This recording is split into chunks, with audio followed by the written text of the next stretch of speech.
जय श्री राम, नमस्कार। आज हमारा 106वां स्वाध्याय मंडल हम पुनः प्रारंभ कर रहे हैं और आज आप सभी को ये देख करके बड़ा अच्छा लगेगा कि पुनः हम लाइब्रेरी में आकर के बैठे हुए पुस्तकालय में, और यहाँ पर सोशल डिस्टेंस का सवाल रखते हुए हम लोग यहाँ पर हुए। हमने पहले ही सोच लिया था कि 5 से अधिक यहाँ पर हमारे कार्यकर्ता नहीं आएंगे, क्योंकि मोदी जी का आदेश है कहीं पर भी 5 से अधिक कार्यकर्ता न बैठें, तो इसलिए हम लोग यहाँ पर बैठे हुए हैं 5 कार्यकर्ता। और जहाँ तक इस बात का सवाल है कि आपके सहयोग से और आपके लगातार हमें सपोर्ट देने से यह स्वाध्याय मंडल का कार्यक्रम हमारे बहुत अच्छी तरह से चल रहा है और 106वां है। इस बार फिर से हमने आदरणीय हमारे रितेश शुक्ला जी को आमंत्रित किया है मुख्य वक्ता के रूप में, और वो इसलिए आमंत्रित किया उन्हें क्योंकि पिछली बार जिस प्रकार से उन्होंने रामचरितमानस के ऊपर एवं अन्य रामायणों के ऊपर अलग अलग अध्ययन करके और फिर उसके बाद में उनके मुख्य मुख्य बिंदु यहाँ पर प्रस्तुत किए थे, आज उन्होंने एक नया विचार आपके सामने लाने का विचार किया है। एक नया विषय, एक नया विचार, और विचार ऐसा कि रामचरितमानस में रामायण अर्थात श्रीमद् वाल्मीकि रामायण और रामचरितमानस अर्थात तुलसीकृत, तो उसमें यह विचार कि उसमें भारत का जो वैज्ञानिक परंपरा है, भारत की जो वैज्ञानिक परंपरा है, उसका दर्शन हमें रामचरित्र में होता है, रामायण में और उसके बाद रामचरितमानस में। बहुत सारे लोगों ने इसके ऊपर शोध किया हुआ है। एक इसमें से एक विशेष नाम जो है मुझे जो अच्छी तरह से याद आता है वो है एक जर्मन डॉक्टर कामिल बुल्के का, जिन्होंने इसको टच किया था इसे कि रामचरितमानस में असंख्य ऐसे वैज्ञानिक तत्व हैं जिनके ऊपर और अधिक विश्लेषण किया जाना जरूरी है।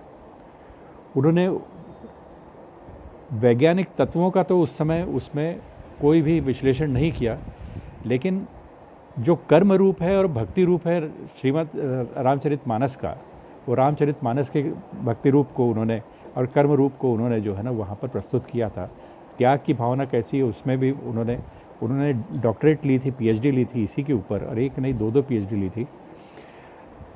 मुझे लगता है कि जिस तरह से रितेश जी लगातार अध्ययन कर रहे हैं, विदेशों में रह कर के आए हैं, कॉरपोरेट्स में रह कर के आए हुए हैं, और उसके बाद में विदेशों में रह कर के आए हुए हैं, सर्विस करके लौट करके आए हैं, सिर्फ अध्ययन के लिए लौट करके आए हुए हैं। अभी भी उन्होंने जो जॉब पकड़ा हुआ है वो अध्ययन से ही संबंधित है, तो और वो भी एक विशिष्ट जॉब है। तो इसलिए क्या है कि मुझे लगता है कि रितेश जी को कम से कम पीएचडी के लिए मेरे ख्याल से एक बार अप्लाई करना चाहिए अवश्य। मैं आप सब, जैसे कि हमारी परंपरा है, एक हम लोग सभी मिलकर के एक गीत यहाँ पर गाएंगे और दोहराएंगे नहीं, लेकिन एक तरह से एकल गीत रहेगा, लेकिन वो हम देश से संबंधित हैं। और उसके बाद फिर एक दोहे में मैं श्री राम जी का एक अर्चना करूंगा, फिर उसके बाद में कार्यक्रम हमारा व्यवस्थित रूप से प्रारंभ हो जाएगा माननीय रितेश शुक्ला जी के द्वारा। देश हमें देता है सब कुछ, हम भी तो कुछ देना सीखें।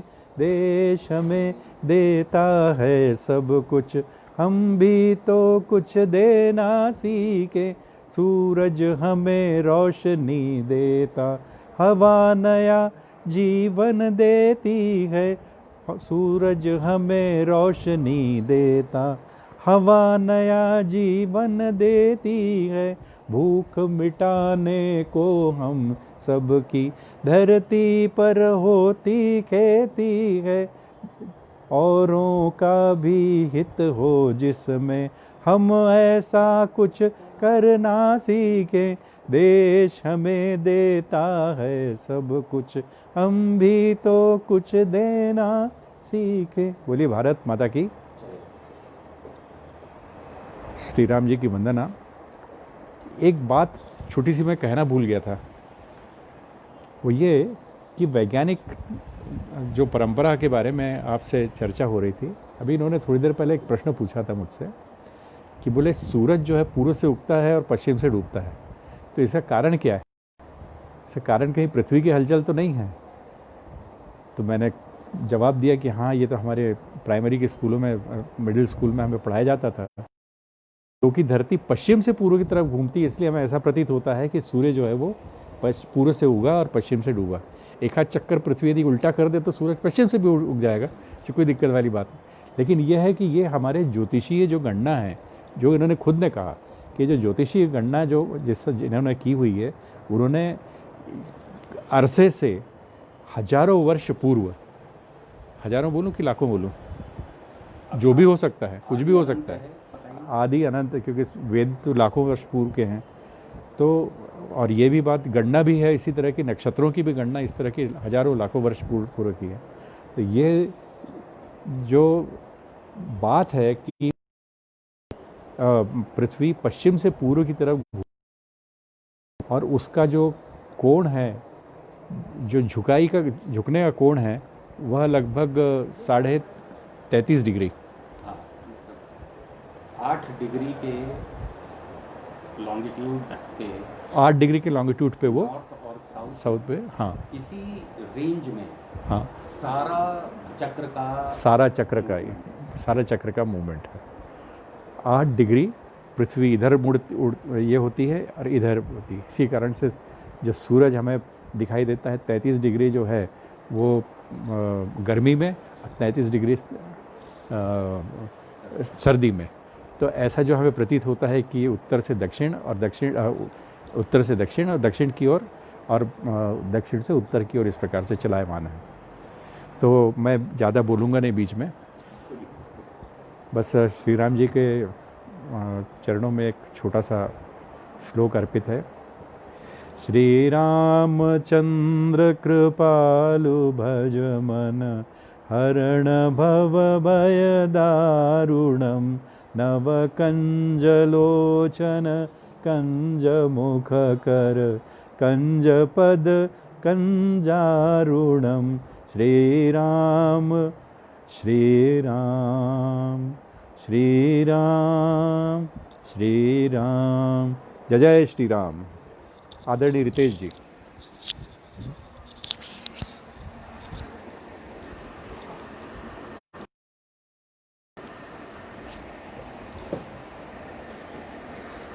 इसको निकाल देते हैं।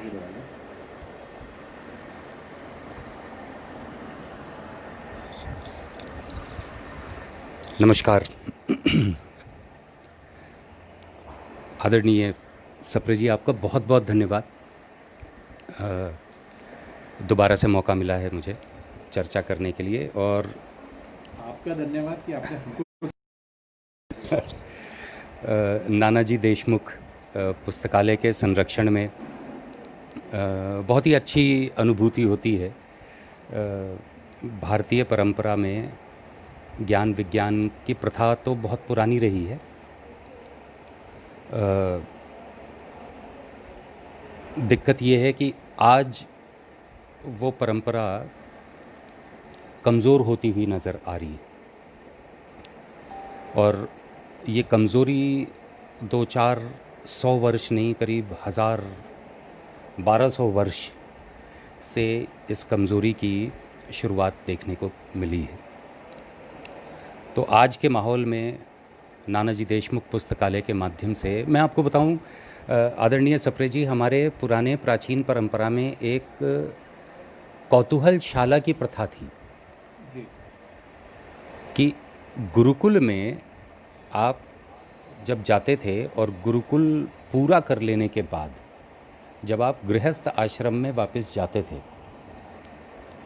तो गृहस्थ आश्रम में जाकर के आप जिस किसी भी वर्ण में हों, लेकिन अगर आपको अध्ययन में रुचि है, तब आप गृहस्थ आश्रम में रहते हुए अध्ययन कैसे करें, इसकी व्यवस्था कौतूहलशाला के माध्यम से संभव की हुई, जिसके अंतर्गत आप गृहस्थ आश्रम का कर्म भी कर रहे हैं और साथ के साथ ज्ञानोपार्जन का आनंद भी ले रहे हैं। और ये प्रायः आश्रमों या मंदिरों के माध्यम से शुरू किया जाता था। आज के परिवेश में ये काम कायदे से देखा जाए तो नानाजी देशमुख पुस्तकालय कर रहा है और आप इसके अग्रणी हैं, तो आपको बहुत बहुत साधुवाद। पिछली चर्चा में मैंने पश्चिम और भारतीय पद्धति को थोड़ा सा कंपेयर करने की कोशिश की थी और वो कंपैरिजन आज भी करने की आवश्यकता है और इसीलिए मैं कुछ किताबें भी अपने साथ लेकर के आया हूँ ताकि मैं कोट कर सकूं। तो विषय है रामायण में प्राचीन भारतीय परंपरा के विज्ञान की अनुभूति कैसे होती है। अब ये विषय बहुत शायद रोचक विषय ना हो, लेकिन फिर भी इसके ऊपर अब क्योंकि मन में विचार आया तो इसके ऊपर चर्चा हो रही है। रोचक विषय है। अगर ये है तो ये बहुत ही अच्छी बात है। मैं इस रोचक इसलिए मुझे डर लगता है क्योंकि पिछले 20, 25, 30 वर्षों में अगर हम देखें तो भारतवर्ष की अध्ययन पद्धति में कुंजी का बोलबाला बहुत बढ़ा है और उन कुंजियों से पढ़कर पास हुए बाल सफ़ेद किए हुए लोग भी जब ऊँघते हुए मैं उनको देखता हूँ किसी बौद्धिक में, तो ऐसे लगता है ग्लानि की भावना उत्पन्न होती है। और क्योंकि ये विषय हार्डकोर अध्ययन से ताल्लुक़ रखता है और आपको बड़ा आश्चर्य होगा, मैंने 9वीं 10वीं 11वीं 12वीं तक की किताबें छानी जो आपने बात कही कि सूरज पूरब से निकलकर पश्चिम में डूबता है, ऐसा क्यों है। तो ये चर्चा मुझे आजकल की किताबों में देखने को नहीं मिली। मैंने कुछ अच्छे लोगों से बातचीत भी की जो कि तथाकथित तौर पे अच्छे पढ़े लिखे लोग हैं, लेकिन उनके पास भी ये इन्फॉर्मेशन नहीं थी। आपके पास ये इन्फॉर्मेशन है, ये सिद्ध करता है कि आपने कुंजियों से पढ़ाई नहीं की है, टेक्स्ट बुक से पढ़ाई की है। लेकिन तो क्योंकि 90-95% लोग कुंजियों से पढ़ रहे हैं, तो इसलिए ये आशंका जताई जाती है कि ज्ञान विज्ञान की बातें शायद रोचक ना हो। आगे बढ़ने से पहले सबसे पहले मैं इस बात पे आना चाहूँगा कि विज्ञान शब्द का अर्थ क्या है और विज्ञान जिसको हम साइंस कहते हैं, तो साइंस की पद्धति क्या रही और विज्ञान की पद्धति क्या रही है। क्योंकि जो आपकी पद्धति है, जो आपका दृष्टिकोण है, जो आपकी सामाजिक दृष्टिकोण है परंपरागत तौर पर, वो आपके ग्रंथों में, आपके साहित्यों में परिलक्षित होता है, नज़र आता है। ज्ञान के पीछे लगा है विज्ञान का अर्थ हो सकता है विविध ज्ञान और विज्ञान का अर्थ ये भी हो सकता है विशिष्ट ज्ञान, और ये दोनों हैं। अंग्रेज़ी में जो साइंस है उसका एटिमोलॉजिकल टर्म्स में अगर हम देखें तो उसका अर्थ भी अमूमन आसपास आता है, a compendium of knowledge, a collection of knowledge. लेकिन आज हम जिस तरीके से देखते हैं कि साइंस यानी कि वो फिज़िक्स होगा या केमिस्ट्री होगा या बायोलॉजी होगा, botany, zoology, geology, etcetera etcetera, लेकिन एक साइंटिस्ट का अर्थ अगर शब्द के अर्थ के हिसाब से जाएं तो वो एक विशिष्ट ज्ञान तो रखेगा ही रखेगा, लेकिन विविध ज्ञान को एक साथ समावेशित करके एक नैरेटिव पेश करने की कोशिश जो करे वो साइंटिस्ट है, वो वैज्ञानिक है। अब ज्ञान के ऊपर और अगर हम जाएं तो कुछ शब्दों को हमें देखने की आवश्यकता है। जैसे उदाहरण के तौर पे माना जाता है कि मनुष्य जाति जन्म कहीं का, रिलीजन एक ऐसी विचारधारा रही है जिसमें बहुत पहले से मनुष्य जाति का इंटरफेरेंस रहा है, उसकी रुचि रही है।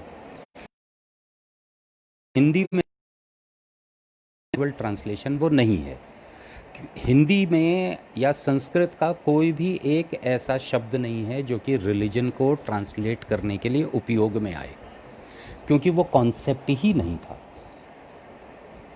धर्म हम इसलिए कहते हैं क्योंकि नैतिकता शब्द है का विचार है उसमें, नेचुरल लॉ की बात हम करते हैं। लेकिन अगर धर्म ग्रंथों को हम कंपेयर करें तो जैसे बाइबल जो शब्द है, बाइबल का एटिमोलॉजिकल टर्म्स में अगर हम जाएं तो उसका अर्थ आता है बिब्लियोस पैपिरस, वो पत्ते जिसके ऊपर लिखा जाता है, शब्द का अर्थ वो है। ऐसे ही दूसरा रिलीजियस कॉन्सेप्ट कुरान को अगर हम देखें तो कुर्रा वो भी एक मेथड, किताब पढ़ने के मेथड का अर्थ है कुरान। लेकिन जब हम भारतीय ग्रंथ की बात करते हैं वेद, तो उसका अर्थ आता है नॉलेज। यानी वो मेथड पे ध्यान नहीं दे रहे हैं, वो इंस्ट्रूमेंट के ऊपर ध्यान नहीं दे रहे हैं, वहाँ जो ध्यान जा रहा है वो हार्ड को ज्ञान तत्व के ऊपर इंफॉर्मेशन जा रहा है। तो ये बातें इसलिए ज़रूरी है कि जो ज्ञान तत्व के ऊपर जो प्रायोरिटाइजेशन है भारतीय सनातन परंपरा में, वही प्रायोरिटाइजेशन आपको हमारे ग्रंथों। अब पश्चिमी सभ्यता के इतिहास, दर्शन इत्यादि को पढ़ने के बाद, जितना संभव हो पाया पढ़ने के बाद, जब भारतीय परंपरा के ग्रंथों को पढ़ने में की शुरुआत हुई तो बार बार ये आता था, एक पॉइंट आता था कि आपको वेद उपनिषद अगर समझना है, रामायण महाभारत अगर आपको समझना है तो आपको वेदांग समझना पड़ेगा। शुरुआत में इग्नोर किया गया, फिर लेकिन ये आया कि भाई जब ऋग्वेद पढ़ रहे हैं तो उसमें देख रहे हैं कि भाई ऊपर से लेकर के नीचे तक लगातार इतने श्लोक हैं जो सिर्फ महिमा मंडन कर रहे हैं ईश्वर तत्व के नाम को, अग्नि को, इंद्र को, सोम को, सरस्वती को। जो आपका पहला ही मंत्र है उसमें, ओम अग्निम मिले पुरोहितम यज्ञस्य देव मृत्युजम होतारम रत्न धातमम। अब अग्नि ऊर्जा से आप शुरू कर रहे हैं पूरा पूरा ऋग्वेद और महिमा मंडन करते जा रहे हैं, तो एक अज्ञानी व्यक्ति के मन में ये ख्याल आता है ये क्या है, मतलब ये आप सिर्फ महिमा मंडन ही करते चले जा रहे हैं। और फिर बीच में ये एक बात आ जाती थी कि अगर आपको वेद उपनिषद समझना है तो वेदांग समझना पड़ेगा। तो फिर वेदांग में जब एंटर हुए तो वेदांग की शुरुआत हो रही है व्याकरण से, और उसका छठा अंग जो है वो ज्योतिष है। अब मैंने कहा अब ज्योतिष भी पढ़ना पड़ेगा, व्याकरण वगैरह तो फिर भी समझ में आती है, ज्योतिष भी पढ़ना पड़ेगा, तब जा कर के आपको जो है ऋग्वेद और उपनिषद की समझ प्राप्त हो पाएगी। पानी है हमारे पास?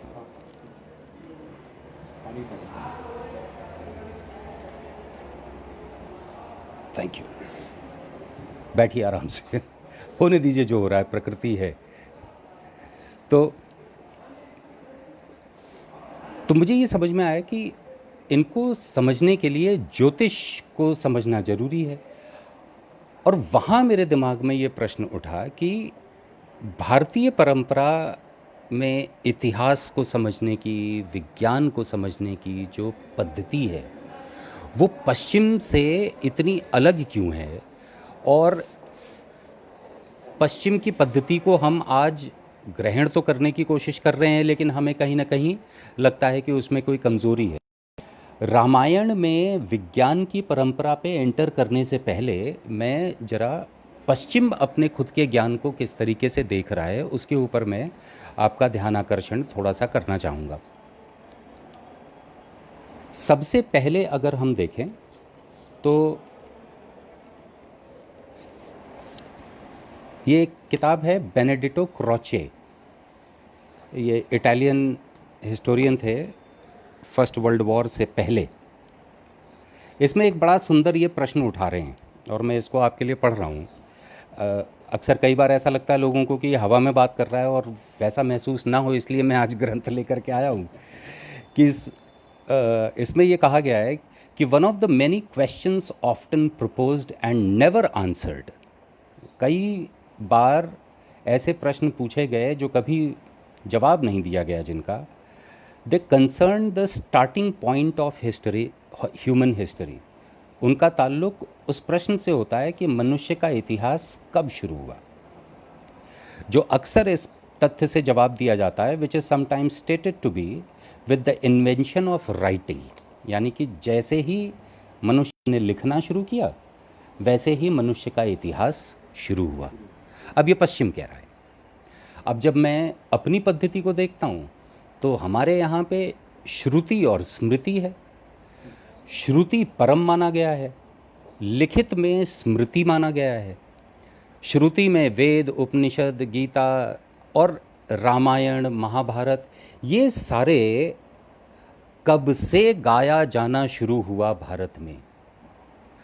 अब इसको अगर पश्चिमी तरीके से अगर हम इसका अनुमान लगाने की कोशिश करें तो हमें बड़ी दिक्कत हो जाएगी, क्योंकि हमें नहीं पता है ये कब से गाया जाना शुरू हुआ है। और ये पता कैसे चलेगा?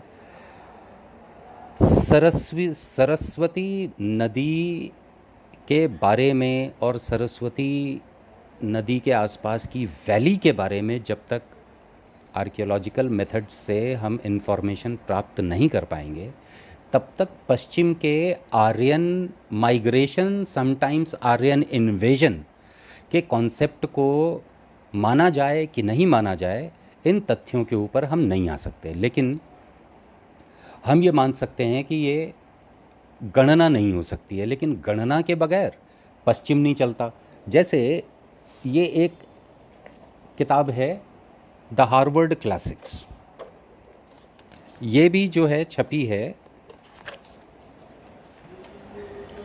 1914, यानी कि वर्ल्ड वॉर ऑलमोस्ट शुरू होने वाला है। और यहाँ पे एक लाइन बहुत ही इंटरेस्टिंग है। यहाँ कह रहे हैं कि कब शुरू हुआ। The process, the practical limit of history x tends over a period of about 3000 years. कि असलियत में देखा जाए तो इतिहास का जो रेंज है वो करीब 3000 वर्ष का है, which goes back in other words to about 1000 BC। अब ये हार्वर्ड यूनिवर्सिटी के प्रोफेसर हैं हिस्ट्री के, अब तो नहीं होंगे, रॉबर्ट मैटन जॉनस्टन। ये उस वक्त लिख रहे हैं कि 1000 BC से एक तरीके से इतिहास की शुरुआत हुई है। आज अगर हम पश्चिम के ही इतिहासकारों को देखें तो उनका ये मानना है कि 1000 BC के आसपास रामायण, महाभारत के कम से कम लिखने की शुरुआत हो चुकी है। अगर वो लिखने की शुरुआत हो चुकी है तो कितने समय से गाया जा रहा है? क्योंकि हमारे यहाँ, अच्छा, मैंने ये भी कोशिश करी कि क्या वेद में लिखने की पद्धति के ऊपर कोई उल्लेख है।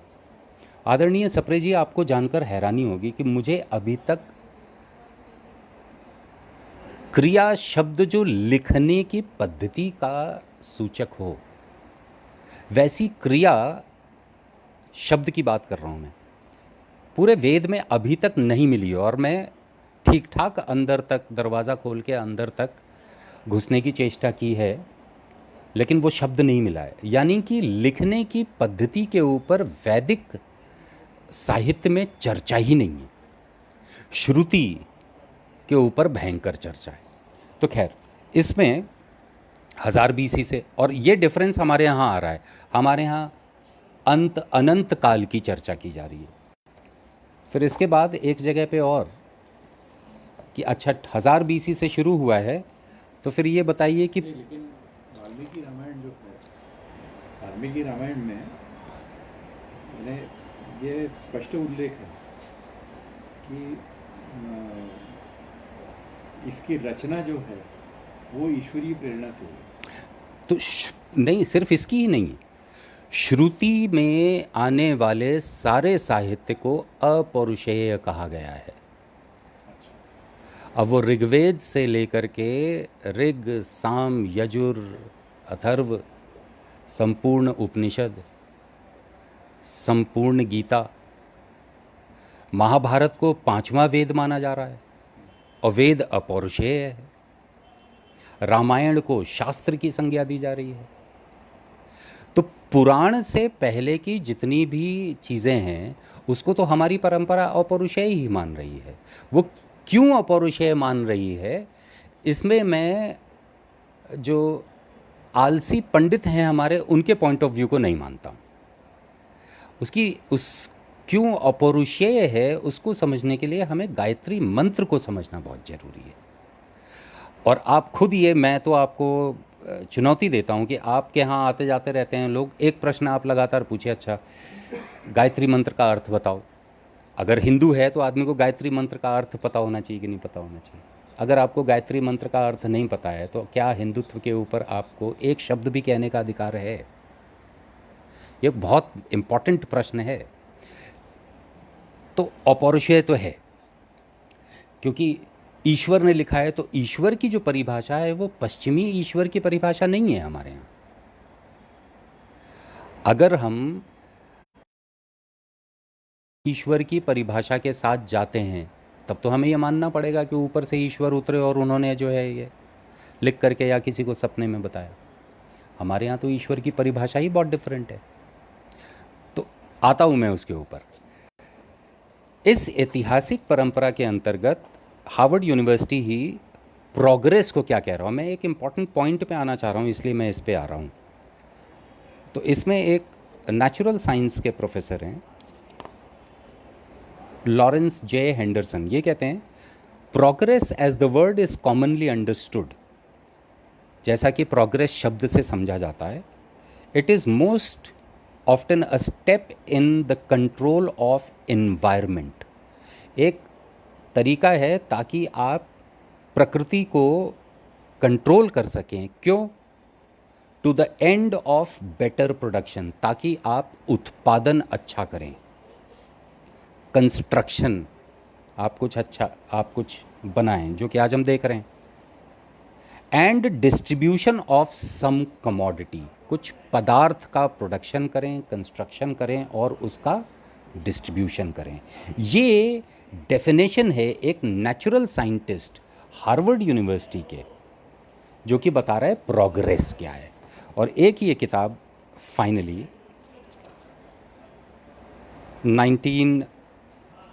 1968 में पब्लिश हुई, और ये बहुत ही इंटरेस्टिंग आदमी है विल डुरांट।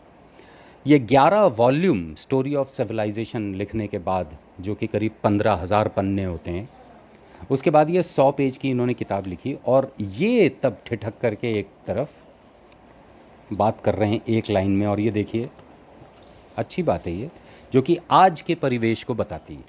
यहाँ कह रहे हैं one of the discouraging discoveries of our disillusioning century, हमारे मायावी शताब्दी, ये सेंचुरी का एक डिस्करेजिंग जो डिस्कवरी है वो ये है कि साइंस न्यूट्रल है, यानी it will kill for us readily. ये हमारे लिए जहाँ ज़रूरत हो हम इसका इस्तेमाल करके बड़े आराम से मार सकते हैं, ज़रूरत पड़े तो हील भी कर सकते हैं। And will destroy for us more readily than it could build, और हमारे लिए ज़्यादा आसानी से ये ध्वस्त कर सकता है कोई भी चीज़, उतनी आसानी से ये हमारे लिए कुछ रचनात्मक चीज़ बना के नहीं दे सकता है। ये 1968 में लिख रहे हैं। कोरोना काल में प्रधानमंत्री जी को कहना पड़ रहा है कि भारत जैसे देश में 5 आदमी से ज़्यादा एक साथ इकट्ठा ना हो। ये कौन से विज्ञान की वजह से? ये इस विज्ञान की वजह से है जो इतिहास की शुरुआत ही 3000 वर्ष से मान रहा है, उससे पहले के विषयों को इतिहास नहीं मान रहा है। और उस वजह से साथ के साथ ये भी कह रहे हैं कि रिटन अगर होगा तभी हम इतिहास मानेंगे, श्रुति ट्रेडिशन अगर होगा तो इतिहास नहीं मानेंगे। तो उस लिहाज से हमारा पूरा श्रुति ट्रेडिशन रिजेक्ट हो जाता है, वो ज्ञान परंपरा का हिस्सा नहीं है। और साइंस तो इस पूरी विचारधारा से निकल करके जब आज मैं देखता हूँ तो मेरे मन में इस पाश्चात्य परंपरा से गढ़े हुए विज्ञान और ज्ञान के ऊपर आस्था कमज़ोर होती है, विश्वास नहीं बन पाता है, कॉन्फिडेंस डगमगाता है। जैसे कि आज हम प्रैक्टिकली देख सकते हैं आज जीवन कैसे चलेगा, बच्चों को किस स्कूल में डालें, क्या कॉलेज में पढ़वाएं। आपके एमबीए पीएचडी तक का आपने कहा पीएचडी कर लेना चाहिए, मुझे तो ये नहीं समझ में आ रहा कि ऑलरेडी जो पीएचडी करके बैठे हुए हैं वो कैसे जीवन यापन करें। एमबीए करके जो लोग बैठे हुए हैं आज, तो ये जो पूरी पूरी सिचुएशन, और आज स्कूल के प्रति हम इतने, भारतीय परंपरा में परिवार स्कूल के प्रति बहुत ही जागरूक रहा है, लेकिन आज देखिए 3 महीने 4 महीने से कोई स्कूल नहीं जा रहा है। और प्रश्न ये भी उठता है कि अगर स्कूल खुलेगा तो क्या बच्चों को भेजेंगे, तत्काल आ जाता है भाई नहीं भेजेंगे। यानी कि ये जो वेस्टर्न ट्रेडिशन के जो पूरा एजुकेशनल इंफ्रास्ट्रक्चर है आज वो ध्वस्त हो गया हुआ है। और ऐसे समय में इकलौती जो दूसरी परंपरा है जो इस वेस्टर्न परंपरा से पहले की बनी हुई है उसको एक मौका मिलना चाहिए, और मेरी आस्था उसके ऊपर बन रही है। क्यों? अब उसके लिए मैं रामायण और इसमें आता हूँ।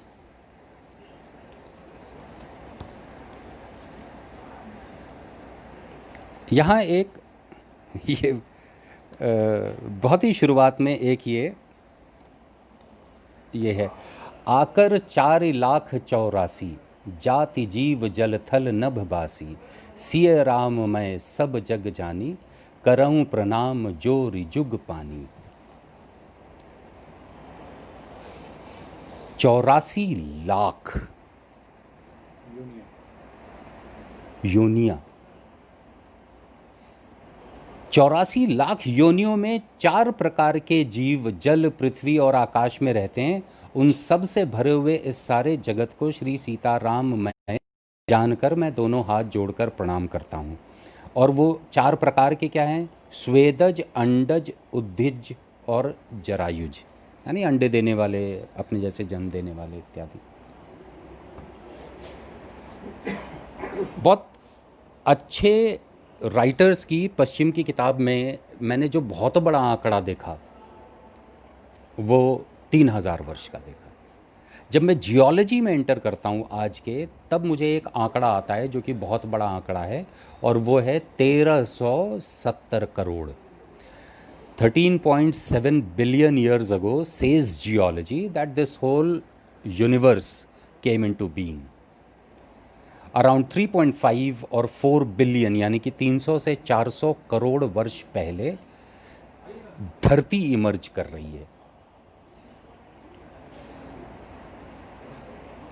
और 40,000 साल पहले निएंडरथल मैन से होमो सेपियंस की शुरुआत हो रही है। इस तरीके की परंपरा चलती आ रही है सोचने समझने की।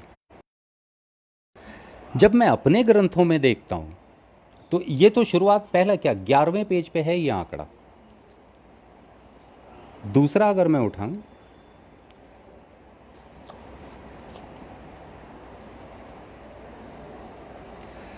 अब इसमें ये एक बड़ा ही इंटरेस्टिंग है जिसका आंकड़ों से कोई ताल्लुक नहीं है, लेकिन ये बहुत ही अलग साइंस के बारे में बात हो रही है। अति विचित्र रघुपति चरित, जानहि परम सुजान।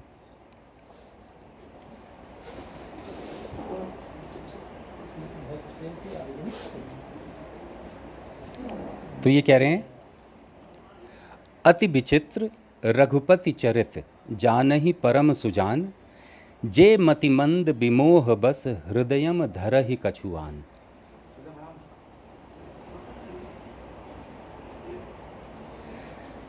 कि अब राम, पिछले सेशन में मैंने बताया था कि राम शब्द का अर्थ क्या है। उसका अर्थ आनंद भी है, उसका अर्थ प्रकाश भी है। और यहाँ कह रहे हैं कि रामचंद्र जी के चरित्र को आसानी से समझा नहीं जा सकता है। बहुत ही जो ज्ञानवान पुरुष हैं या स्त्री हैं वो ही इसको समझ सकते हैं। जो अनजाने लोग हैं वो इसको अनंत किस्म से अपने हृदय में जैसी भी धारणा रखना चाहें वो रख सकते हैं। अब इस लाइन को देख करके मेरे दिमाग में ये आया, क्या यहाँ पे तुलसीदास जी श्रोताओं में डिफरेंशिएट कर रहे हैं? ऑथर जब लिखता है तो वो एक पर्टिकुलर सेगमेंट के लिए लिखता है, ये हम जानते हैं। इस एक श्लोक में मुझे ऐसे नज़र आया कि जैसे रामचरितमानस के माध्यम से श्री तुलसीदास जी 100% सनातन पर्व को मानने वाले लोगों को टारगेट करने की कोशिश कर रहे हैं और उसमें भी वो डिफरेंशिएट कर रहे हैं। वो डिफरेंशिएशन का आधार क्या है, कैसे डिफरेंशिएट किया जा सकता है? तो एक तरफ जो व्यक्ति श्री रामचंद्र जी के निर्गुण स्वरूप में आस्था रखता है, यानी कि उसको ज्ञान तत्व के तौर पर देखता है, प्रकाश तत्व के तौर पर देखता है, आनंद तत्व के तौर पर देखता है, वो अपने हृदय में अलग तरीके से उनको इंटरप्रेट करेगा। और वहीं जो व्यक्ति श्री रामचंद्र जी को एक पुरुष के तौर पर, मर्यादा पुरुषोत्तम राम के लौकिक अस्तित्व में देखता है, वो उनके प्रति एक अलग धारणा रखेगा। यानी कि हमारे यहाँ पे एक पुरुष का अलौकिक तत्व भी देखा जा सकता है और एक अलौकिक तत्व का लौकिक सगुण रूप भी देखा जा सकता है। और मुझे ये लगता है कि ये फिज़िक्स, केमिस्ट्री, बायोलॉजी के कहीं आगे जाकर के जो ह्यूमन इंटरप्रिटेशन की जो पद्धति है उसको उजागर किया जा रहा है और बहुत ही सूक्ष्म तरीके से। मुझे बड़ा आनंद आया इसको सुनकर, समझकर। और भाई साहब, मेरे मन में एक प्रश्न ये उठा कि इसका आधार क्या होगा, कहाँ जाऊँ मैं इसके आधार के लिए? तो इसके लिए वाल्मीकि रामायण की शुरुआत में एक श्लोक है और वो बहुत ही इंटरेस्टिंग श्लोक है। मतलब एक ही दिन में याद जैसा हो गया मुझे। धर्मार्थ काम मोक्षाणाम उपदेश समन्वितम पूर्ववृत्तम कथायुक्तम इतिहास। शुरुआत में आप देखिए पेज नंबर 7, अभी बालकांड शुरू भी नहीं हुआ है, अभी ये एक तरीके से प्रीफेस कह लें, प्रस्तावना है। तो धर्मार्थ काम मोक्षाणाम उपदेश समन्वितम, ये एक श्लोक बहुत कुछ कह जा रहा है, हमारे लिखने पढ़ने के विज्ञान को दर्शा रहा है ये। इसका अर्थ क्या हुआ कि इतिहास को समझने के लिए, किसी भी समय के इतिहास को समझने के लिए आपको जो देखने की आवश्यकता है वो कृत्य हैं या वो इन्फॉर्मेशंस हैं जिसमें आपको धर्म, अर्थ, काम, मोक्ष की चेष्टाओं को, जिसमें इन ऐसी चेष्टाएं परिलक्षित हो रही हैं, इन चेष्टाओं का जब आप श्रुति करते हैं या जब आप मनन करते हैं तो असल में आप इतिहास को समझने की चेष्टा करते हैं। अब जैसे ही मैं इस डेफिनेशन, इतिहास के इस डेफिनेशन, क्या आप लिख रहे हैं कि नहीं, आप उसको सुन रहे हैं कि नहीं? भाई अगर कोई ब्लाइंड है तो वो कैसे लिखेगा? ब्रेल तो आज आया है, पर ऐसे इसमें ब्लाइंड लोग नहीं है। अगर कोई अंग विहीन है, क्या वो इतिहास के बारे में समझ नहीं सकता? इन विषयों का चिंतन नजर आता है मुझे भारतीय पद्धति में, और ये एक अलग किस्म का विज्ञान है जिसको आज हम सहानुभूति के शब्द से इंगित करते हैं। सहानुभूति भी विज्ञान का अंश हो सकता है, ये मुझे तब तक नहीं समझ में आया था जब तक मैं इस तरीके के श्लोकों में नहीं घुसा। ये लिखने के बारे में नहीं कह रहे, किसी बारे में नहीं कह रहे, ये कह रहे हैं अनुभव भी अगर आपको हो जाए, मन में आपके विचार भी अगर आ जाए, आपके मन में कामना है, कामना किस चीज़ की है? अगर वो कामना पूर्ण करने के लिए आपको अर्थ चाहिए, अर्थ यानी कैश नहीं है, ये भी बड़ा इंटरेस्टिंग है। अर्थ यानी संसाधन है, कैश तो आज है, लेकिन इससे ये पता चल रहा है कि ये ज्ञान विज्ञान तब से चल रहा है जब शायद बार्टर सिस्टम का कॉन्सेप्ट था। तो संसाधन जुटाना पड़ेगा। संसाधन अगर आप जुटाएंगे तो क्या उसमें धर्मपरायण होंगे कि नहीं होंगे? क्या लूट लेंगे, खसोट लेंगे, किसी को परेशान करके, क्षति पहुंचा के, हानि पहुंचा करके आप उस संसाधन का ग्रहण करेंगे तो वो पाप हो जाएगा। ये पहले ही बताया जा रहा है यहाँ पे। और मोक्ष, मोक्ष का अर्थ, अब ये बहुत इंटरेस्टिंग वर्ड है, लेकिन असल में इस शब्द का अर्थ है खर्च। खर्च क्या कर रहे हैं आप, जिसको हम स्वाहा भी कहते हैं, यज्ञ में आहुति देना। आप अपने धीरज की आहुति देंगे, कुटिलता पे आ जाएंगे। आप अपने धर्म की आहुति देंगे, आप पापी हो जाएंगे, मोक्ष का उल्टा हो जाएगा, and so on and so fourth. तो ये एक बड़ी ही इंटरेस्टिंग बात लगी। फिर इसके बाद एक श्लोक यहां पे आ रहा है। अभी कब लिखा गया, ये तो पश्चिम के लोग कह रहे हैं कि कुछ लोग कह रहे हैं रामायण को लिखना शुरू किया गया 800 BC, कुछ लोग कह रहे हैं 200 BC में लिखना शुरू किया गया। अब वो अपने, अब मैं इसके ऊपर नहीं जा सकता हूं क्योंकि मुझे नहीं पता है कि ये कब लिखा गया और मैं इसका अनुमान भी नहीं लगा सकता हूं। लेकिन इस ग्रंथ में ये जब भी लिखा गया, लिखे जाने से पहले ये बहुत समय तक बोला जाता रहा है, और इस ग्रंथ में एक ऐसे समय का विचार किया गया है, यानी कि जैसे ही मैं ये कहना चाह रहा हूँ, धर्म अर्थ काम मोक्ष के बारे में जब आप चर्चा करते हैं तो आप अपने पीछे का इतिहास, पर साथ के साथ आप वो देख सकते हैं जो पश्चिमी इतिहास के तौर पे आप नहीं देख सकते, यानी भविष्य को भी देख सकते हैं कि धर्म अर्थ काम मोक्ष की चेष्टा अगर पहले रही है तो आगे भी तो हो सकती है। आगे के तौर पे ये तब कहा जा रहा है इसमें, एक ये प्रथम अध्याय श्रीमद् वाल्मीकि रामायण महात्म्यम की, उसमें एक ये कामर्ता ह्रस्व देहाश्चलुम्बधा अन्योन्यं तत्पराः कलौ सर्वे भविष्यन्ति स्वल्प आयुर्बहुर्पुत्रकाः। मतलब आप देखिए, इसमें कलयुग के सभी लोग काम वेदना से पीड़ित नाटे शरीर के और लोभी होंगे तथा धर्म और ईश्वर का आश्रय छोड़कर आपस में एक दूसरे पर ही निर्भर रहने वाले होंगे। जैसा कि आज में प्रायः सब लोग थोड़ी आयु और अधिक संतान वाले होंगे।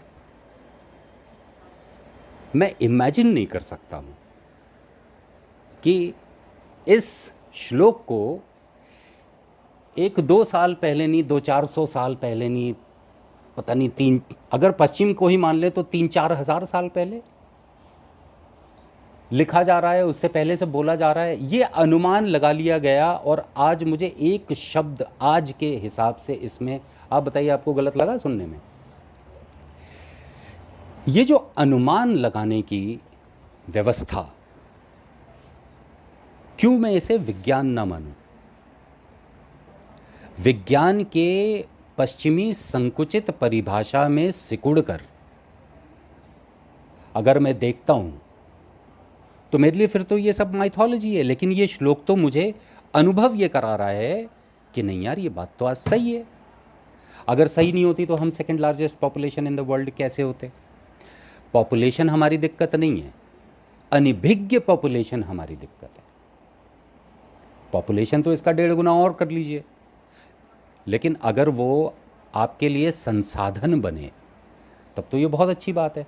पर नेवरदलेस ये जो श्लोक है इसका जो अर्थ है अनुभव के माध्यम से जब मुझे सही लग रहा है तो मेरे मन में ये प्रश्न क्यों नहीं जगना चाहिए कि वो क्या विधि है, वो क्या तौर तरीका है कि आज से 3000-4000 साल पहले जब कोई उपकरण है ही नहीं, आपके दिमाग के अलावा आपके पास कोई लेबोरेटरी नहीं है, आप एक जंगल में बैठे हुए हैं, एक आश्रम में बैठे हुए हैं और बस आप बैठे हुए हैं वहाँ पे और बस सोच रहे हैं, वो क्या पद्धति है जिसके माध्यम से एक अमीश त्रिपाठी जिनकी कुछ किताबें अभी छपी हैं, एक उनका मैं एक इंटरव्यू देख रहा था, उसमें एक क्वेश्चन उन्होंने पूछा कि एंकर से कि आप जानते हैं कि कितने मैन्यूस्क्रिप्ट्स हैं जो भारत के प्राचीन हैं जो आज हमारे पास उपलब्ध हैं, जो जला दिए गए, जो नष्ट कर दिए गए, वो छोड़ दीजिए, आज जो उपलब्ध हैं, जो फिगर उन्होंने बताया around 13-14 million, which amounts to 1.25 crore प्राचीन मैन्यूस्क्रिप्ट अवेलेबल है। क्या ये प्रश्न नहीं उठेगा कि आपके पास कोई संसाधन नहीं है फिर भी श्रुति ट्रेडिशन में 1.25 करोड़ मैन्यूस्क्रिप्ट आज उपलब्ध हैं, जला जो कह दिए गए वो तो गिनती में ही नहीं है। वो क्या परंपरा है, कैसे इतना इन्फॉर्मेशन वो एक जनरेशन से दूसरे जनरेशन पे ट्रांसफ़र कर रहा है। मैं जब आ रहा था आदरणीय ये किताबें लेकर के, तो मेरे बच्चे ने पूछा कि इतनी सारी किताबें लेकर के कहाँ जा रहे हैं, आप बहुत इंटेलिजेंट हैं क्या? छोटा है बेटा मेरा, अभी 8 साल का है। अब उसके सामने मैं क्या बोलता, लेकिन मैं ड्राइव करके आते वक्त मैंने इस पर सोचना शुरू किया, इतनी किताबें मैं देख करके बात करने जा रहा हूँ, क्या वाकई में मैं इंटेलिजेंट हूँ? क्योंकि अगर मैं अपने प्राचीन पद्धति के हिसाब से जाता हूँ तो ये सब तो मुझे कंठस्थ होना चाहिए। इन्हें लेकर आना पड़ा और आपके सामने पढ़ के बताना पड़ रहा है, ये इस बात का परिचायक है कि हम अपनी विज्ञान परंपरा से विमुख हो गए हैं। नहीं तो आप सोचिए, ये पूरा का पूरा श्रीमद् वाल्मीकि रामायण, इससे पहले सारे वेदांग, इससे पहले सारे वेद, उससे पहले 108 उपनिषद, सददर्शन, फिर 18 पुराण, 18 उपपुराण, और ये जो ऋषि मुनि थे ये क्या थे? ये वैज्ञानिक नहीं थे तो क्या थे? विविध ज्ञान का भी को भी कंठस्थ किया हुआ है और उसमें अपने इच्छा अनुसार, अपनी रुचि अनुसार कुछ विशिष्ट ज्ञान का भी इन्होंने अध्ययन कर रखा हुआ है। तो वो जो विज्ञान है कि आप इतना सब कुछ बगैर मेमोरी कार्ड के मेमोरी में रख सकते हैं और ऐसे ट्रांसफ़र करें कि स्पेलिंग मिस्टेक तक नहीं हो, क्योंकि लिखने में स्पेलिंग मिस्टेक हो सकता है, अपौरुषेय वो, क्योंकि वो ध्वनि के माध्यम से ट्रांसफ़र हो रहा है। और जब वो ध्वनि के माध्यम से ट्रांसफ़र होता है तो ध्वनि इतनी इंपॉर्टेंट क्यों? अब देखिए, ये प्याज की तरीके से छिलके तर छिलके, अब मेरे दिमाग में ये प्रश्न आया कि यार ये ध्वनि के ऊपर हमारे शास्त्र क्या कह रहे हैं? तो मांडुक्य उपनिषद में जब हम जाते हैं तो उसका पहला ही जो मंत्र है, ओम भद्रम कर्णे भी, अब मैं ऐसे बोलूँगा तो भूल जाऊँगा, लेकिन इसको याद रखने के लिए ओम भद्रम कर्णे भी शृणुनाम देवा भद्रम पश्येमाक्षभिर्यजत्राः, अब ये याद रहेगा। यानी कि आप सिर्फ अगर पढ़ेंगे तो आपको याद नहीं रहेगा। और तब मुझे समझ में आया गुरुदेव कि ये वेदांग की बात क्यों कर रहे हैं बार बार, क्योंकि वेदांग में आपको बताया जा रहा है कि साहब आप वेद उपनिषद पढ़ें कैसे, ऐसे कैसे पढ़ें कि बार बार पढ़कर आपको वो याद हो जाए और आप भूले नहीं।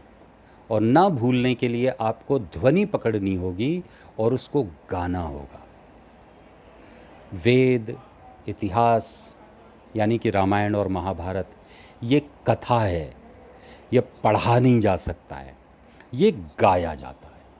और जब आप गाते हैं तो आप भूलते नहीं। ये है वो विज्ञान, और विलक्षण रहा होगा विज्ञान। तो अमूमन रामायण में जब विज्ञान की हम चर्चा करते हैं तो अमूमन हमें ये नज़र आता है कि आज जो मिसाइल हैं वो हमारे प्राचीन समय में थे, हमारे तीर मिसाइल का काम करते थे। आज जो हवाई जहाज है, हमारा पुष्पक विमान काम किया करता था। आज जो ब्रिजेज़ हैं, और ये बात तो सच है, वैसे सड़क आप देखिए हर साल सरकार को 2-2 बार बनाना पड़ रहा है, हर बारिश में उखड़ के बाहर हो जाती है। लेकिन श्री रामचंद्र जी के समय पर जो वो नल सेतु बना, जो वो राम सेतु बना, आज नासा अपनी सारी टेक्नोलॉजीज़ को इस्तेमाल करके जब उसको देखता है तो वो ये विश्वास करने पर बाध्य करता है कि भाई साहब ये जियोलॉजिकल कंस्ट्रक्शन नहीं है, ये नेचुरल कंस्ट्रक्शन नहीं है, ये मैन मेड कंस्ट्रक्शन है, क्योंकि वो कर्व्ड है, वो एक सर्टेन एंगल में कर्व्ड है। और वो जो कर्वेचर है वो इस बात को ध्यान में रखकर दिया गया है कि वो जो एरिया है करीब 30-35 किलोमीटर का, जो श्रीलंका और भारत के बीच का एरिया है, वो एरिया है जहाँ पे ज़मीनी तल उठी हुई है और पानी का बहाव वहाँ पे बहुत ज़्यादा नहीं होगा। और उस पानी के बहाव को काटा जाए, इस तरीके से वो पूरा का पूरा ब्रिज बनाया गया है। तो उसके बेस में वुड लॉग्स हैं। अब 2 लकड़ी के एक साथ अगर रखें, आप उस गैप को नहीं भर सकते, तो जब पानी का थपेड़ा आएगा तो वो उन वुड लॉग्स के बीच के गैप्स में से निकल जाएगा, जिसकी वजह से वो पूरा का पूरा स्ट्रक्चर कभी डिस्ट्रॉय नहीं होगा। Amazing engineering. तो इनके बारे में तो चर्चा होती है, लेकिन मुझे ऐसा लगता है कि यहाँ विज्ञान बहुत अलग लेवल का है। वो सिर्फ फिज़िक्स केमिस्ट्री तक सीमित नहीं है। टाइम क्या हो गया है? ये तो चर्चा बहुत ही लंबी हो जाएगी। कोई बात नहीं, कंटिन्यू करिए आप। नहीं, मेरी भी एक मीटिंग है, तो यही तो ब्यूटी है इस पूरी ज्ञान परंपरा के साथ। आप ऐसा डूब जाएं, ये रसातल है।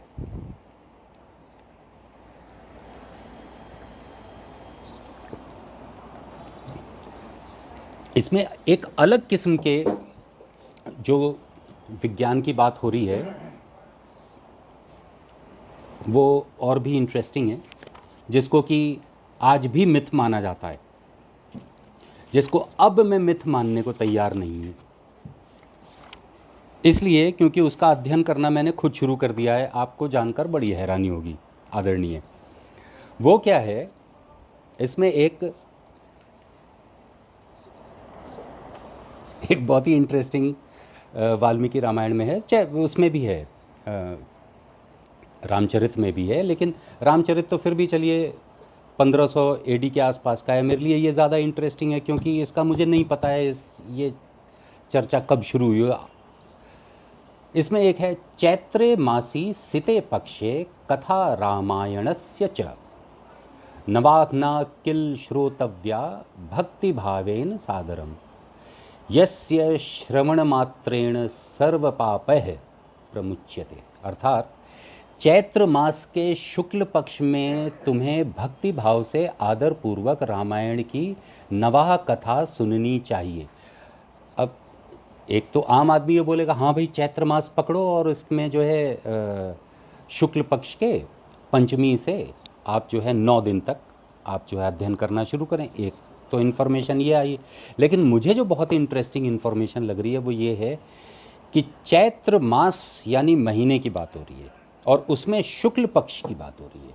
शुक्ल क्या है? मेरा नाम शुक्ला है, सरनेम। उस शब्द का अर्थ क्या है? 40 वर्ष की उम्र तक मेरे मन में कभी प्रश्न नहीं हुआ शुक्ला का अर्थ क्या है। जब अंदर हम एंटर करना शुरू हुए तो पता चला शुक्ल पक्ष कृष्ण पक्ष यानी कि महीना, महीने के 2 पड़ाव, एक पड़ाव जिसको कि आप प्रकाश, शुक्ल का अर्थ प्रकाश है, कृष्ण का अंधकार।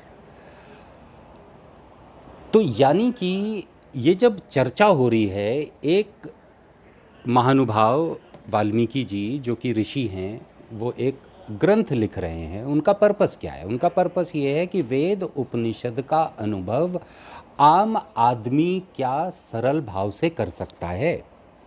क्या आम आदमी कथा के माध्यम से ही इसको पढ़े, रुचि ले, आनंद ले?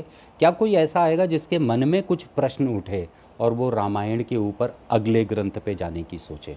तो यहाँ ये प्रश्न उठ रहा है, चैत्र यानी कि महीने। अब जब हम वेस्टर्न साइंस में हम एंटर करते हैं तो वहाँ एक इन्फॉर्मेशन ये आता है, विल डुरांट की बात कर रहा हूँ मैं, ये जो पतली वाली किताब है, इनका जो पहला वॉल्यूम है द ओरिएंटल हेरिटेज, उसमें शुरुआत में इन्होंने प्री हिस्टोरिक साइंस के बारे में लिखा है, जिसमें इनका कहना है कि मनुष्य का जन्म कहीं भी हुआ हो, सबसे पहले उस में जो जिज्ञासा जगी होगी वो रात के समय तारे चांद सितारों को देख करके जगी होगी। सबसे ज़्यादा वो चिंतित हुआ होगा कि आज चांद है, पूरा दिख रहा है, कुछ समय बाद ये आधा हो गया, कुछ समय बाद ये पतली सी लकीर जैसी नज़र आ रही है, कुछ समय बाद ये गायब है और फिर अवतरित हो जा रहा है। ये एक्चुअली आज हमें पता है तो हमें महसूस नहीं होता कि ये कितनी विलक्षण परिस्थिति है। लेकिन आप सोचिए, वो आदमी जो अभी वस्त्र धारण भी नहीं कर पाया है, जो शायद शब्दों का गढ़ा शब्द भी नहीं गढ़ पाया है, और वो देख रहा है। सबके मन में भी ये प्रश्न नहीं आया होगा। आपने कभी नहीं देखा होगा कि किसी कुत्ते को आप कोई पत्थर मार रहा हो और वो भी पत्थर उठाकर फेंक के मार दे, उसके मन में कभी चेतना नहीं आई होगी। तो ऐसी मनुष्यों में भी आज भी बड़े ऐसे मनुष्य हैं जो रटी रटाई बात कर रहे हैं, जुड़े काम कर रहे हैं, लेकिन चेतना नहीं है। लेकिन कुछ लोगों में चेतना जगी होगी।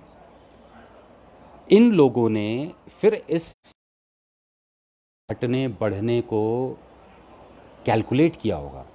कैलकुलेट करने के लिए आप क्या इमेजिन कर सकते हैं कितनी रातें गई होंगी लगातार बैठकर देखने के लिए?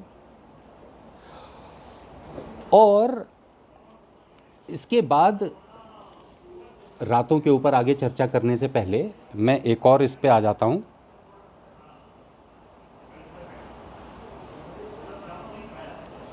एक और यहाँ पे बालकांड में ही है, त्रयोदश सर्ग। इसमें संस्कृत में से पहले मैं हिंदी में ही बोल देता हूँ कि मुनिवर वशिष्ठ तथा ऋष्य श्रृंग दोनों के आदेश से शुभ नक्षत्र वाले दिन को राजा दशरथ यज्ञ के लिए राजभवन से निकले। नक्षत्र, शुभ तो ठीक है, पर नक्षत्र, अब यहां सिर्फ चंद्रमा की बात नहीं हो रही है।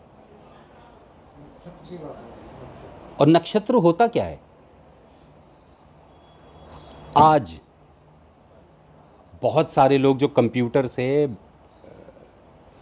बर्थ लग्न कुंडली निकाल करके बता रहे हैं, मैं चकित नहीं होऊंगा उनसे। आप पूछ लीजिए नक्षत्र होता क्या है, अगर वो सही जवाब दे दें तो मैं चकित हो जाऊंगा। अब जब ऐसे श्लोक आएंगे तो आदमी को एंटर करना पड़ेगा, और ये फिर यही बता रहा है क्या? वेदांग नहीं जानोगे तो वेद उपनिषद नहीं समझ में आएगा। और वेदांग शुरू व्याकरण से हो रहा है, अंत ज्योतिष से हो रहा है, और ज्योतिष में इसका अनुभव मिलेगा। तो मुझे अल्टीमेटली गुरुवर ज्योतिष में एंटर करना पड़ा। मैंने कहा अब जब इतने प्रकांड पंडित ऋषि मुनि कह रहे हैं कि भाई जब तक तू ज्योतिष नहीं पकड़ेगा तू पढ़ता रहे तो समझ में नहीं आएगा, तेरे मन में क्वेश्चन यही आएगा, क्या मजाक कर रहे हो यार, ओम अग्निम मिले पुरोहितम, ये क्या है? तुम क्या अग्नि की आप जो है पावका नह सरस्वती ही, सरस्वती जी की आप वो करने लग गए। ऐसे लाइन लग गई भाई साहब, आप जो है इंद्र सोम, फिर इंद्र आ जाएंगे, 15 श्लोक उनके लिए, मंत्र उनके लिए, इसका कोई अंत ही नहीं है जैसे। तो जब उसमें एंटर हुए तब ये पता चला नक्षत्र वो है जो आकाश मंडल पे भचक्र में आपको तारों का एक समूह जो अलग अलग शेप साइज में दिख रहा है वो नक्षत्र है। और ऐसे 27 नक्षत्र हैं। इन 27 नक्षत्रों के ऊपर 12 ग्रहों का आधिपत्य है, 12 राशियों का। राशियों के 9 ग्रह स्वामी हैं।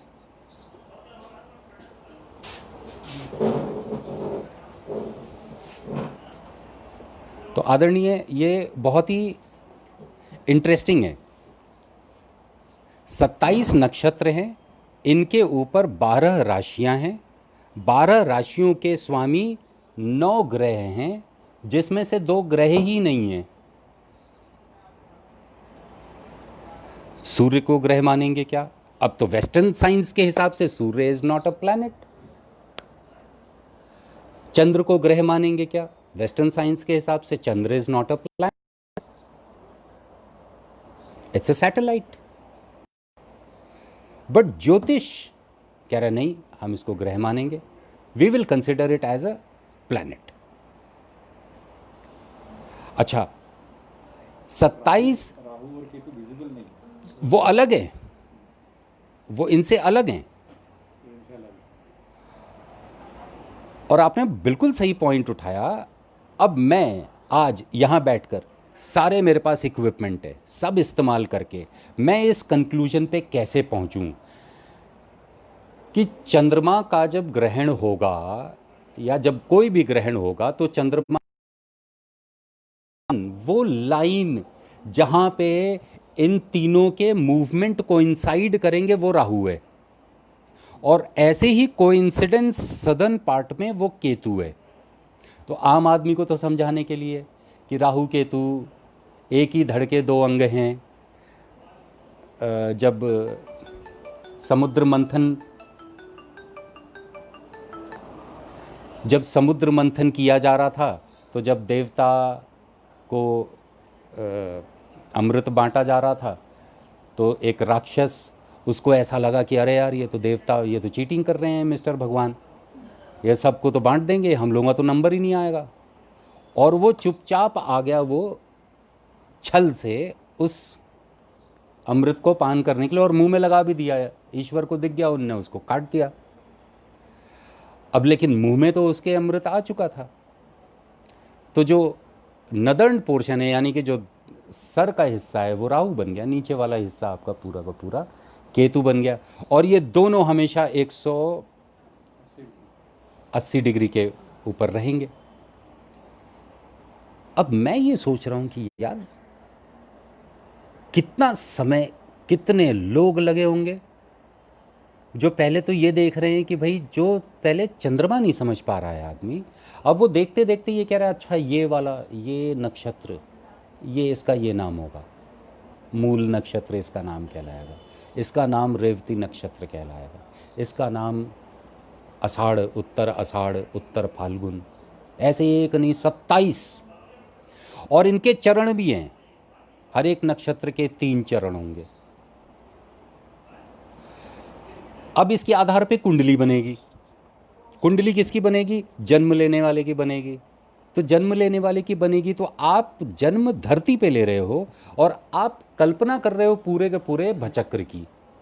और आप कैसे कल्पना कर रहे हो कि आपने जहां जन्म लिया है, पूर्व की दिशा में अगर हम देखते हैं, तो जन्म के वक्त पर आकाश में वो कौन सी नक्षत्रीय आकार है जो सबसे करीब है,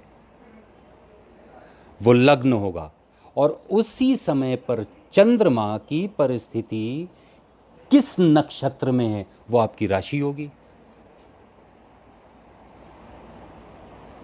फिर इसके बाद आप पूरे, यानी कि आपने पूरे के पूरे स्पेस को कुछ तो कैलकुलेशन किया होगा।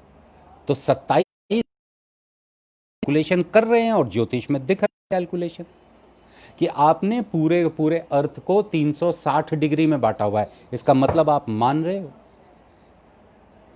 कि एलिप्टिकल है पूरा का पूरा, यानी कम से कम सर्कुलर तो है।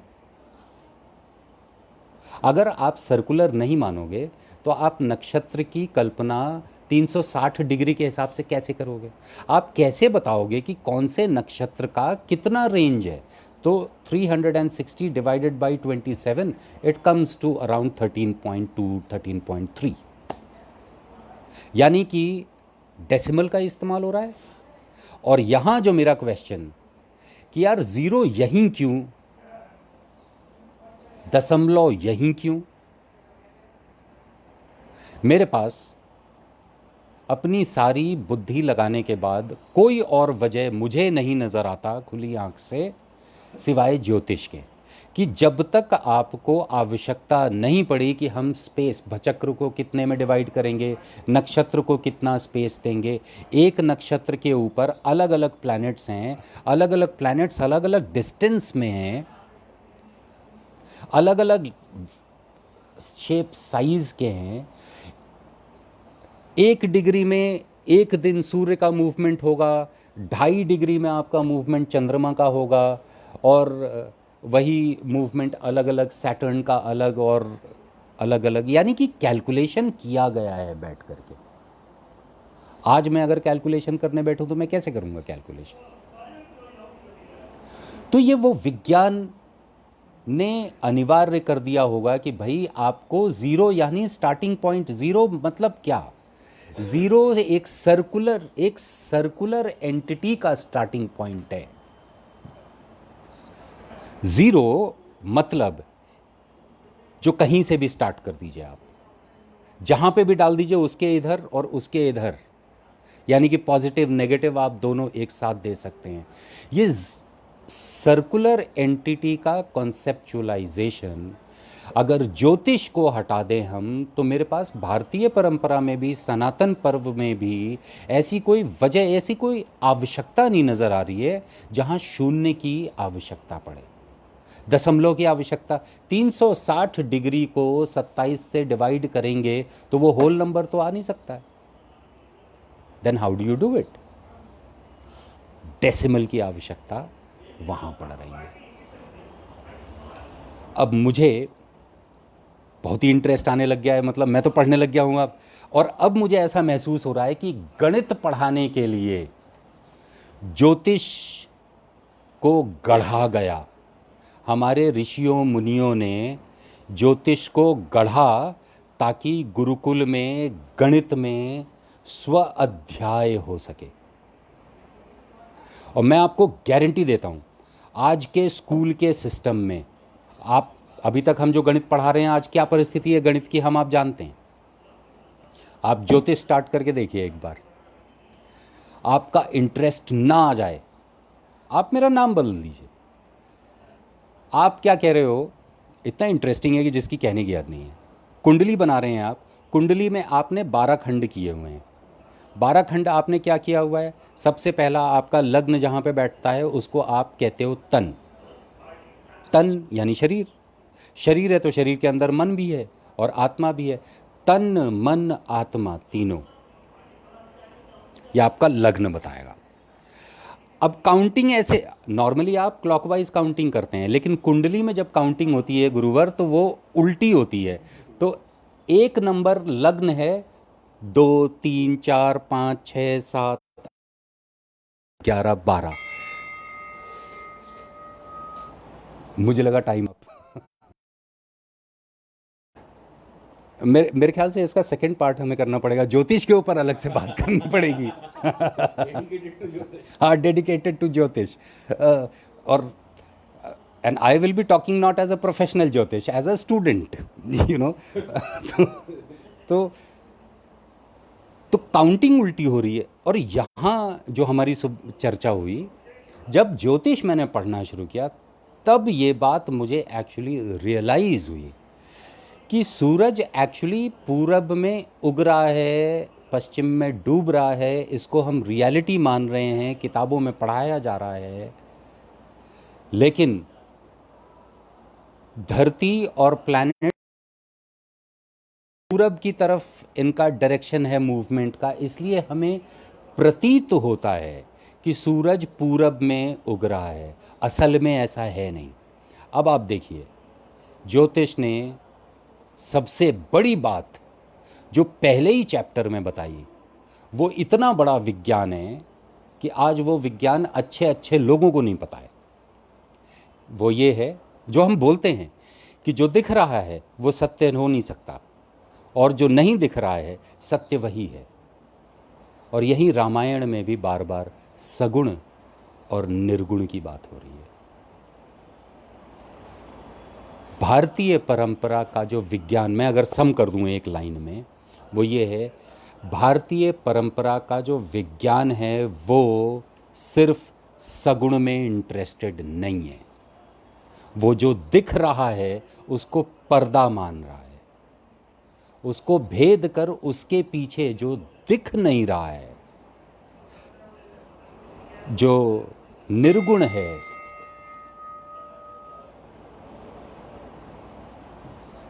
उसको समझने की चेष्टा की जा रही है। और यहां मैं गुरुवर आपको बताऊं, इस चेष्टा को एक सिंबल दिया गया है, और वो सिंबल है ओम। ओम वो विज्ञान है जो सगुण को जानते समझते बिना नकारे उसके पीछे जाने की चेष्टा कर रहा है। और मुझे याद है एक हमने ओम के ऊपर एक चर्चा यहाँ पे की भी है, पर लेकिन मैं ओम से ही कंप्लीट करता हूँ ताकि शायद जिज्ञासा बनी रहे। आगे शायद उसके ऊपर हम और चर्चा कभी करें, जब अगर कभी ईश्वर ने मौका दिया तो। मांडुक्य उपनिषद में ही पहला ही जो उनका मंत्र है, ओम इत्येतद् अक्षरम इद्गुं सर्वं तस्योपव्याख्यानं भूतं भवद भविष्यद इति सर्वं ओंकार एव। एक ऐसा अक्षर जो भूत, वर्तमान, भविष्य तीनों को तो समेटे ही हुए है, उसके पार भी जा रहा है, वो ओम है। कैसे? तो यहाँ आपके रामायण में भी इसकी चर्चा है, गीता में भी इसकी चर्चा है, और बड़ी इंटरेस्टिंग बात है, उपनिषद में तो खैर है ही। तो बेसिकली उस क्लिष्ट चर्चा को आसानी से व्यक्त करने का माध्यम है आपका ये रामायण और गीता। उसमें ये कह रहे हैं कि जागृत अवस्था में तो आप सब देख रहे हैं, जागृत स्थानों, ऐसे करके अगला लाइन भी है। तो जागृत अवस्था में तो आप सब कुछ देख रहे हैं। विज्ञान जागृत अवस्था की विषय वस्तु है। पश्चिम का विज्ञान जागृत अवस्था को ही देख रहा है। लेकिन ओम में दूसरी अवस्था वो है जब आप सोने के बाद स्वप्न के अवस्था में हैं, जिसमें आपको ऐसा महसूस होता है कि वाकई ये सब कुछ हो रहा है, लेकिन जगने के बाद पता चलता है कि अरे, आप अगर प्रसन्नतापूर्वक स्वप्न देख रहे थे तो उठने के बाद आपको दुख हो जाएगा, और अगर डर रहे थे स्वप्न में तो उठने के बाद आपको आनंद आ जाएगा। लेकिन वो अनुभूति तो है। और तीसरा वो कि रात में सोए, जब सुबह उठे तो पता ही नहीं चला कितना समय निकल गया, क्या हुआ उस दौरान। वो जिसको सुख दुख की प्राप्ति होती थी, वो इस अचेतन अवस्था में कहाँ था, वेयर वर यू। और यहां पे प्रश्न उठाया जा रहा है, ओम के ऊपर जो बिंदु है, वो बिंदु जो है वो ये चौथी अवस्था है। जो प्रश्न है कि क्या आपके चेतन को आप ऐसे ट्रेन कर सकते हैं कि जब आप जागृत हैं तब तो चैतन्य है ही हैं, जब आप स्वप्न में हैं तो भी अपने आप को स्वप्न देखते हुए देख रहे हैं, जब आप स्वप्न के बगैर निस्तेज अवस्था में आप सोए हुए हैं, सुषुप्ति की अवस्था में जब आप सोए हुए हैं, तो क्या आप अपने आप को सुषुप्ति में भी देख सकते हैं? और जब आप अपने आप को लगातार देख सकते हैं तब आप एक खुद वैज्ञानिक हो जाएंगे। ये उस लेवल का विज्ञान है जो आज आपको पश्चिम में नहीं नज़र आ रहा है, और यही वजह है कि पश्चिम आपके विज्ञान की तरफ आकर्षित हो रहा है। हमें उसको लेकर के बहुत अहंकार न करते हुए हम खुद, क्योंकि आज की परिस्थिति में ऐसा हो गया है कि हम अहंकार में ही मदमस्त हैं, और पश्चिम के बहुत सारे लोग हमारे ही ज्ञान को हमसे बेहतर समझ रहे हैं। इस बात को हमें समझते हुए और अपनी परंपरा को जानते समझते हुए, अध्ययन करते हुए अगर हम आगे बढ़ें तो शायद हमें पता चले कि भूतकाल का विज्ञान तो हम समझें ही समझें, वर्तमान में हम उसका इस्तेमाल भी करें और भविष्य में क्या हो सकता है उसकी अनुभूति भी करें, जैसे कि हमें यहाँ पे रामचरितमानस में उपलब्ध हुआ है। आज मेरी तरफ से इतना ही। बहुत समय ले लिया मैंने, बहुत बहुत धन्यवाद। जय श्री राजेश जी, कुछ प्रश्न पूछना है क्या? अच्छा, ये तो आज क्या रामायण के ऊपर था ना? हाँ, रामायण पे ही चला। रामायण पे ही चल रहा था।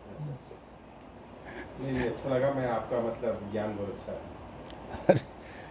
चलिए, आपको चलिए, ज्योतिष में आपकी रुचि है नहीं? अरे मत पूछिए। ज्योतिष में जा रहे हैं,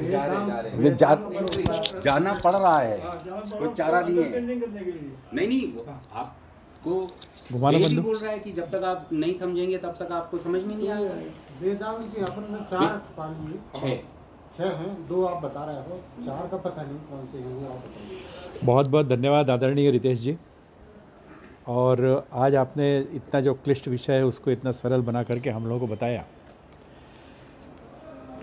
वास्तविकता में ऋषि और मुनि यानी जो मनन करें, और मनन करके उसके बाद में कंसेप्चुअलाइजेशन जो है ना, वो मुनि का काम। ऋषि यानी जो खोज करें, अन्वेषण करें। तो ये इस प्रकार जो पूरा का पूरा जो वास्तविकता में हमारा जो ज्ञान है वो किस प्रकार से कैसे कॉन्सेप्चुअलाइज हुआ और किस प्रकार से निकाला, उसका ये वास्तविकता में बहुत अच्छा दर्शन आपने हमें कराया। और अपन प्रयत्न करें कि शीघ्र ही जो है ना इसका तीसरा पार्ट जो है ना वो किया जाए। और बहुत बहुत धन्यवाद। और